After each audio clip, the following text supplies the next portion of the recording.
Doctor Tadich, mucho gusto, buen día. ¿Qué tal? Muy buenos días para todos, ¿cómo están? Es así, ¿no? Ya los casos que llegan a ustedes son casos muy graves, ¿no? Sí, a ver, dentro de la escala de consumo problemático tenemos como distintos niveles, ¿no? Están los que hacen uso, los que hacen abuso, aquellos que tienen una dependencia a la sustancia y después los que tienen una adicción, que son estos que no pueden parar de consumir, ¿no? Donde toda su vida pasa por conseguir esa sustancia que le da placer. Eso es lo que se denomina adicto, podríamos decir. Eh, pero bueno, repasando un poco esto del folleto, lo que genera es una banalización y una minimización de los peligros que tienen sustancias como por ejemplo la cocaína o las pastillas, en donde cualquier concentración es dañina y puede hacer mucho daño al cuerpo. Ujú. Sí, y además la frase, tomar poquita cocaína, me parece una cosa tan hipócrita, monstruosa, ¿no? Como diciéndole, chicos, nosotros nos cuidamos. Claro, una incitación, ¿no? Claro, Y un chico que ve del otro lado eso dice, y si tomo poquito y en forma pausada no voy a tener problema, ¿no? Esa puede ser su Claro. interpretación. Entonces, Ujú. ante la duda de consumir o no, dice, bueno, consumo, pruebo y veo qué pasa. Claro. Con lo ¿Y cual cuáles son los es un problemas mensaje confuso inmediatos, y muy no? peligroso. Tomemos un chico, qué sé yo, Sí. 15 años. ¿Y qué pasa? Ingiere cocaína y ¿qué le va sucediendo? O pastillas. Sí, lo primero que la cocaína lo que provoca es un fenómeno de placer, ¿no? Las drogas en realidad lo que son facilitadores del placer, provocan liberación de algunos neurotransmisores, como por ejemplo dopamina en el cerebro, que generan estímulo en algunas áreas muy primitivas. Estas áreas primitivas, al ser estimuladas, después necesitan más de ese estímulo, ¿no? Entonces se termina generando lo que se conoce como adicción, esta compulsión.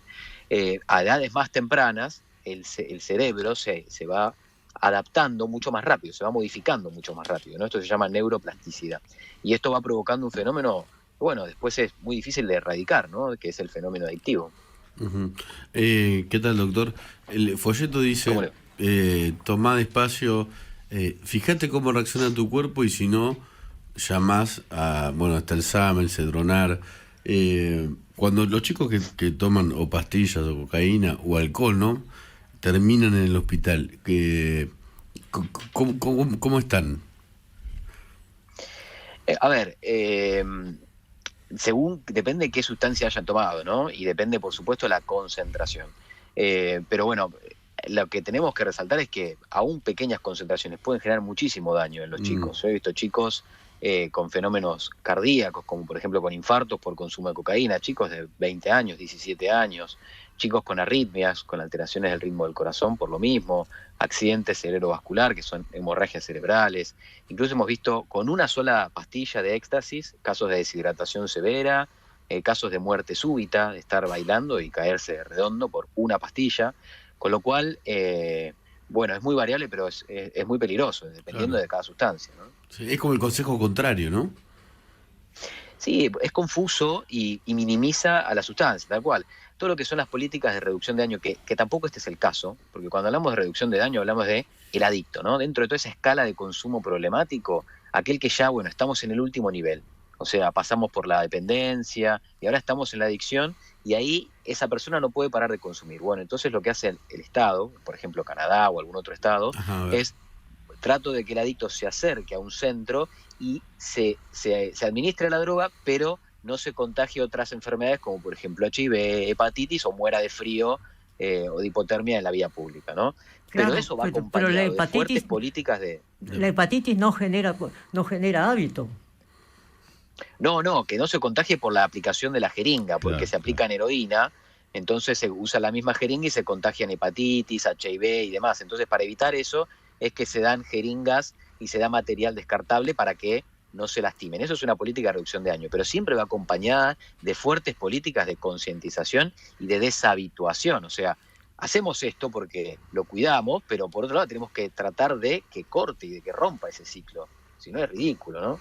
Ujú. Y es una política que no es para todos, es solamente para un sector muy chiquitito Sí. de los consumidores. Doctor, para dejar de la adicción, un joven argentino necesita muchos recursos económicos para reemplazar ese momento de euforia por otro. Sí, es todo un hábito, en realidad es todo un proceso educativo complejo, porque en realidad las adicciones tienen fenómenos multifactoriales. Hay un fenómeno ambiental, que ustedes bien marcaban con el tema social, un chico que está en la calle, donde todos sus amigos se drogan, bueno, nos cuesta más porque lo tenemos que sacar de ese espacio, ¿no? Entonces ahí hay que poner en funcionamiento un montón de otras herramientas, además de lo médico, como sería darle un tratamiento con medicación o hacerle un tipo de terapia, ¿no? Sino que tenemos que tratar con la familia, ver cómo son los hábitos, ver cuál es su círculo social, ver por qué no va al colegio. O sea, es un fenómeno complejo cuando no hay un Estado presente. Claro, pero ¿cómo se controla, por ejemplo, que una aguja de inyección no traiga contagio? Prácticamente es imposible. No, es imposible. En realidad, cuando ya más de una persona usa la aguja, es altísimas chances de contagiarse cualquier enfermedad infectocontagiosa, HIV, hepatitis y demás. Ahora, cuando alguien ingresó en la fase de adicción, cuando ya es un adicto, ¿no? Supongamos a la cocaína, ¿se puede salirse de esa adicción por propia voluntad o necesariamente necesita ayuda? No, necesita ayuda. Necesita ayuda porque el cerebro se adaptó. Se generaron esto que llamamos fenómenos neurobiológicos, en donde el cerebro se adaptó a esa sustancia. Necesita esa sustancia para el día a día, ¿no? En el adicto. El adicto es el que vende las cosas para conseguir la droga, el que, aún a pesar del daño, la consume, ¿no? Ahí necesita ayuda, y no solamente médica, necesita asistente social, necesita psicoterapia, necesita una estructura muy fuerte para acompañarlo y para sacarlo, ¿no?, de esa situación. Ahora, doctor Dadik, ustedes tienen una estadística del porcentaje de mujeres, de chicas y de varones. ¿El consumo es igual? En realidad el consumo depende de la sustancia. Las estadísticas lo que han mostrado en los últimos años es que, por ejemplo, el consumo de cocaína se ha triplicado en los últimos 10 años, triplicado. El consumo de éxtasis ha aumentado un 200%. El consumo de marihuana ni hablar, porque por supuesto se ha minimizado muchísimo y está como un uso muy frecuente. El alcohol es un flagelo que sigue generando muchísimo daño, y ahí lo que estamos viendo es mujeres. Está siendo primordial. Históricamente fue en hombres el consumo de alcohol más importante. Ahora estamos viendo que se están equiparando los niveles entre hombres y mujeres del consumo de alcohol. Y además los chicos tienen un hábito que es tomar mucho de golpe. Cuando salen a bailar, los chicos jovencitos de 13, 14, 15 años consumen mucho alcohol de golpe. Y lo que estamos viendo es que muchas mujeres lo están haciendo, muchas chicas. Esto genera cuadros muy graves, porque a veces ingresan en coma, con el azúcar muy baja, con hipoglucemias y con cuadros que pueden llevar a la muerte. Ahora, doctor, los padres de esos chicos que, a la vista de todos se han convertido en adictos, ¿cuál es la actitud de los padres? Generalmente los padres no están presentes, ¿no? Cuando tenemos chicos con consumos problemáticos, vemos que suele haber familias con padres no presentes. Y bueno, ahí es donde hay que ver qué está sucediendo en esa familia, ¿no? Porque muchas veces sucede que hay peleas muy fuertes entre los hijos y los padres, y los chicos pasan mucho tiempo en la calle, o directamente están ausentes, no están, y el chico está todo el día por ahí en la calle, ¿no? Doctor, ¿y podría cuantificar en cuándo fue que se acrecentó el consumo problemático, por lo menos desde donde usted trabaja? ¿Cuándo detectó que empezaron a llegar más chicos en mal estado? No, la realidad es que es algo que venimos viendo, es un fenómeno que venimos viéndolo crecer desde hace años. Esto es paulatino, todos los años vemos más, y asociado a distintas sustancias. Lo que antes no se veía tanto es lo que son las drogas de diseño, que ahora se están viendo mucho más. Pero esto es un fenómeno también mundial, porque hay mayor consumo, hay momentos más propensos para un consumo y momentos para otro, qué sé yo. Ha habido momentos, por ejemplo, en donde ha habido mucho consumo de heroína o crack en Estados Unidos, ahora ha bajado. Sí, acá Argentina no ha llegado nunca esos niveles, esas sustancias, pero hemos tenido, por ejemplo, fentanilo, hemos tenido otro tipo de drogas. ¿Cómo? Fentanilo acá en la Argentina. Algunos casos, en realidad, algunos derivados de opioides. Hemos visto, tenemos algunos casos de tramadol, ha habido un jarabe también que se utilizaba, un derivado opioide, como consumo problemático, y en algunos casos, sí, también fentanilo, que son los menos, generalmente casos médicos o personal sanitario. Ahora, doctor Dadik, revisando un poquito el panfleto, Cuando dice reducción de daños, ¿a qué se refiere? Al contrario, cuando justamente todo el planteo del folleto es aumentar los daños. Claro, sin duda. La reducción de daño es para el adicto, para aquel que no puede parar de consumir. Entonces es lo que nosotros llamamos una política de nivel terciario. O sea, primero hago políticas de nivel primario, educo, enseño, concientizo, le digo, che, esto es una porquería, los chicos, esta sustancia te va a generar mal, te va a hacer daño por esto y por esto. Después tenemos políticas secundarias en donde le damos un tratamiento y tratamos de deshabituar. Y después políticas terciarias en donde, bueno, tenemos un adicto, no estamos pudiendo con las herramientas que tenemos que deje la droga. Entonces hacemos que se lastime lo menos posible.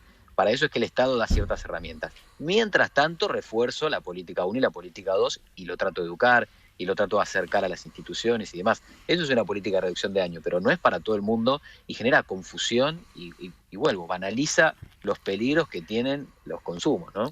¿Y la marihuana qué produce? Porque está, digamos, devaluado sus daños, ¿no? Entonces, bueno, no pasa nada, pero pasa, supongo, ¿no es cierto?